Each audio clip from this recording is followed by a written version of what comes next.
It was all good fun. I mean, because my name's Gillian, then I got the nickname Swilly Gilly, which has stuck with some people to this day.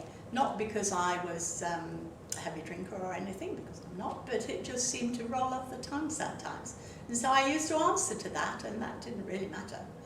And then we had one purser whom we called Granny, and a lovely captain whom we called Woof Woof because he got a really deep voice, and one of the engineers who we called Pork Chop because his surname was Bo Chop, and various things like that, yes, but it was all very good fun.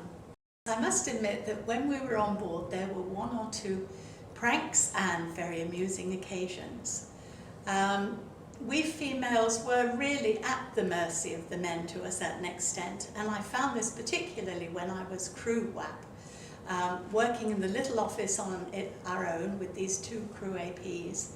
They were nice lads, but they were terrible teasers, and I would find myself quietly typing away and they would sneak up behind me, and suddenly I found that my arms and legs were sellotaped to the chair and I couldn't move. And I was like that for a little while, and it was really, I have to say, not that pleasant. And of course then, you know, I pleaded with them, please let me get on with my work, you know, unchain me, so to speak. And they did, but they just ripped the sellotape off, and it was so painful. I couldn't believe it. But it was that sort of thing, really. They were always sort of pulling our legs and doing various things. Male banter is specific, and a lot of it was quite sexual, really, in comparison with this day and age. But times were different then. I wouldn't say that it was obviously correct, but from my point of view, we just took it, really. You know, we just accepted it in a way. There was not much we could do about it. I mean, if things really got out of hand, or would have got out of hand, then we would have gone to the purser, of course. And he would have disciplined the people concerned. But we just, you know, accepted it, took it on the chin, really. Yes, but you wouldn't get away with it these days, that's for certain. We were all sort of not suffering the same treatment, but all going through the same, you know, jokes and whatever together. And so, yes, we could just band together, and we did occasionally get our own back on the men, you know, we would, because occasionally they would need sewing, doing all sorts of things like that, and we say, oh no, you know, forget it, you can do your own, that sort of thing. So, yes, it was good. Accommodation for women on board was different for officers and for female crew. The female crew shared cabins.